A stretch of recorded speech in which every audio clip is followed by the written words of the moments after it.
For decades, the royal family has operated on a single, unbreakable rule: never complain, never explain. It is the shield that has protected the House of Windsor for a century.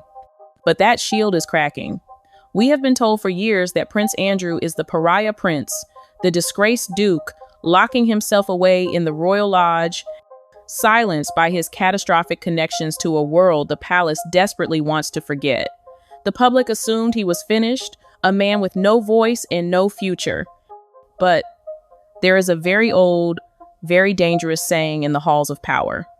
The most terrifying person on earth is a man with absolutely nothing left to lose. Reports are filtering out from the deepest, most guarded corners of the royal circle that Andrew is done playing the role of the quiet scapegoat. He is reportedly speaking in private rooms. He is meeting with biographers. He is allegedly reviewing his own private archives.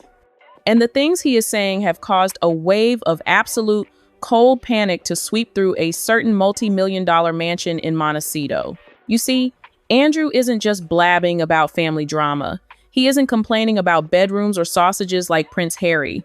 He is holding the keys to a timeline that simply does not add up.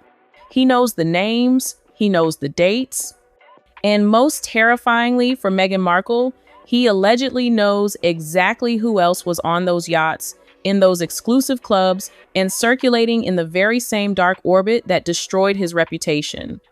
The palace stripped Andrew of his titles to protect the crown.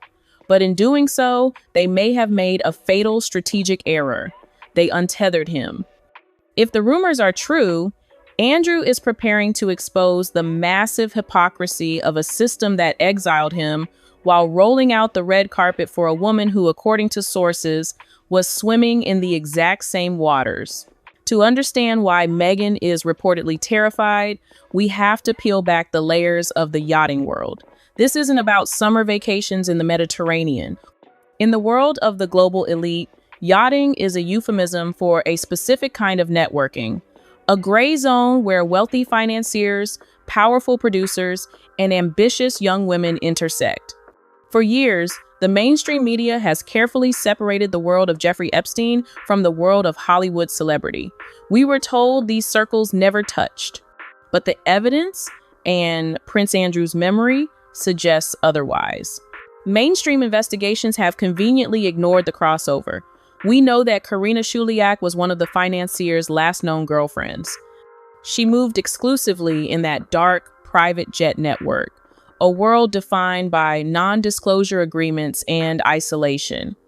Yet, photographs exist from 2014 showing Meghan Markle smiling on a yacht, allegedly in the very same social group, posing with people directly linked to that radioactive network.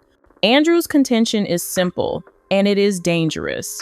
If he was burned at the stake for his association with this group, why is the Duchess of Sussex protected? Why is she hailed as a feminist icon and a global humanitarian when her passport stamps from that era allegedly match the itinerary of the yachting circuit? This is the question that keeps the lights on in Montecito. It's not about gossip. It's about the destruction of a brand. If Andrew can prove that Meghan was one of them, the entire foundation of her victimization narrative collapses. If you want to know how a cable TV actress from Toronto ended up in the inner sanctum of the British monarchy, you don't look at Harry, you don't look at luck, you look at the man standing just behind her in almost every major photo from that era, Marcus Anderson.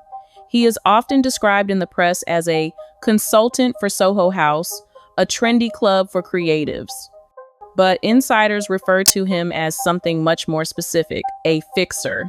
The theory, which Andrew is reportedly keen to highlight, is that Anderson wasn't just a friend, he was a handler. Soho House isn't just a place to drink cocktails.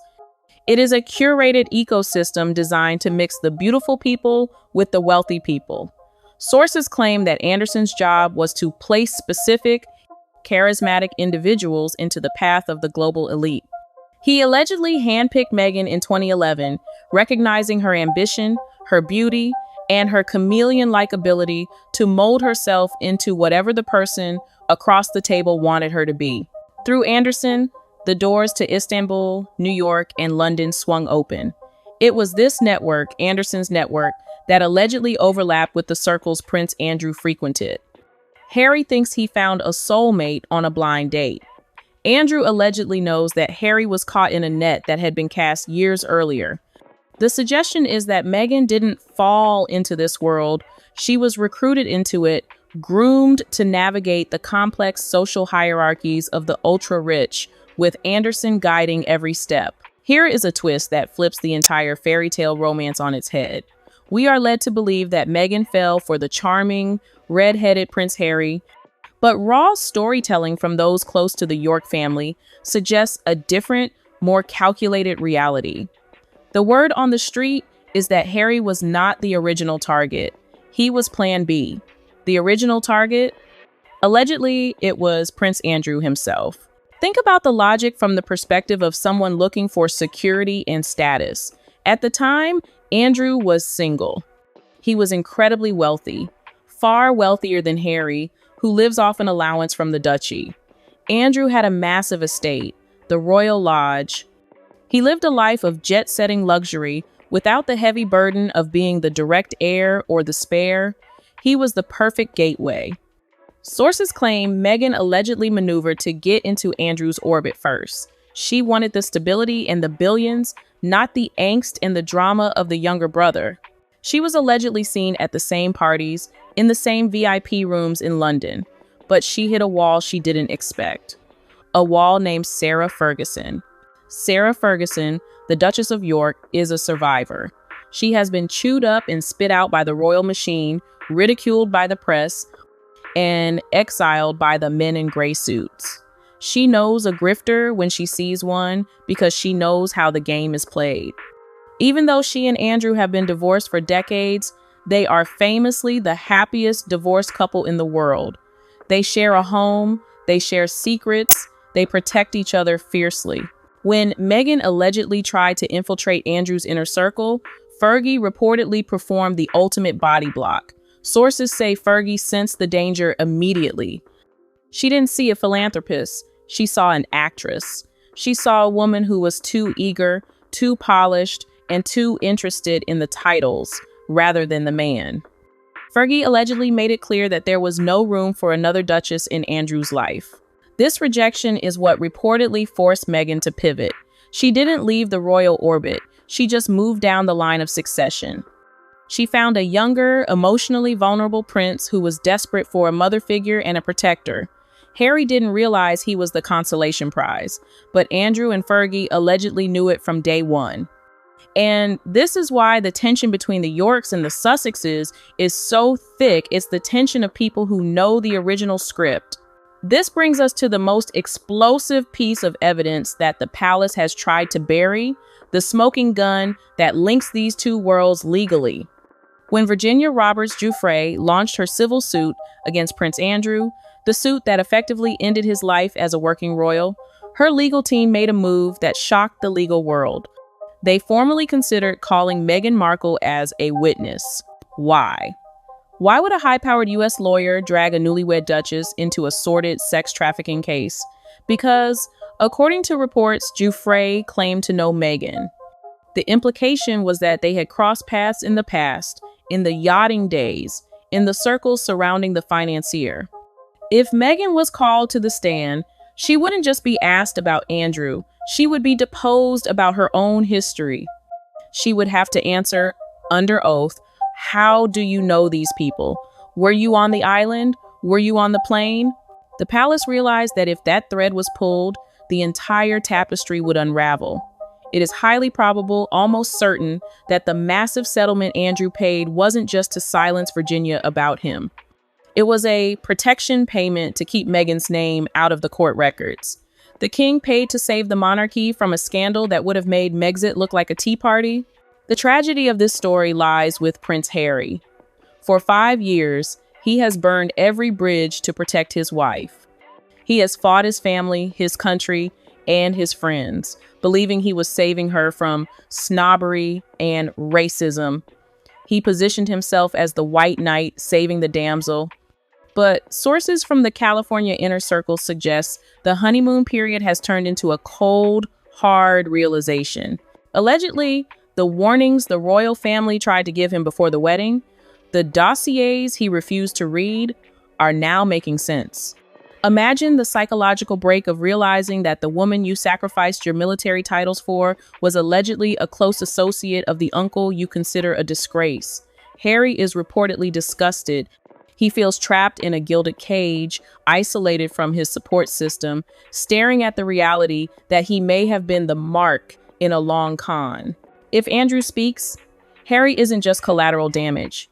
He is the ultimate victim of the deception. He gave up his birthright to protect a woman who, if the rumors are true, was already deeply embedded in the very darkness he claimed to hate. He is looking at his children, looking at his life, and realizing that the call is coming from inside the house. You are probably asking, if the palace has proof, why don't they just release it and end this? The answer is the Cold War concept of mutually assured destruction. The monarchy operates on a timeline of centuries, not news cycles. They know that exposing Meghan's alleged past connection to the Epstein-Andrew circle is a double-edged sword. If they admit that a woman with that background managed to marry into the family, have a televised wedding, and stand on the Buckingham Palace balcony, it makes the entire institution look incompetent. It suggests that British intelligence, MI5, failed, or worse, that the family was complicit in hiding it to avoid a scene. The king is trapped. He wants the Sussex problem to go away, but he cannot use the nuclear evidence without contaminating the entire brand. They are holding the file, waiting for Meghan to make a fatal mistake that forces their hand. But they didn't count on Andrew going rogue. Andrew is the wild card. He doesn't care about the long-term stability of the reign of King Charles. He cares about vindication, and that makes him uncontrollable. Meghan's strategy has always been the discard. It is a classic trait of the personality type she is often accused of having.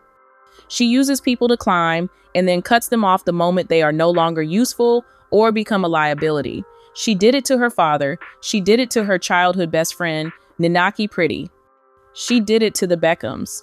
But her biggest tactical error was doing it to the Yorks.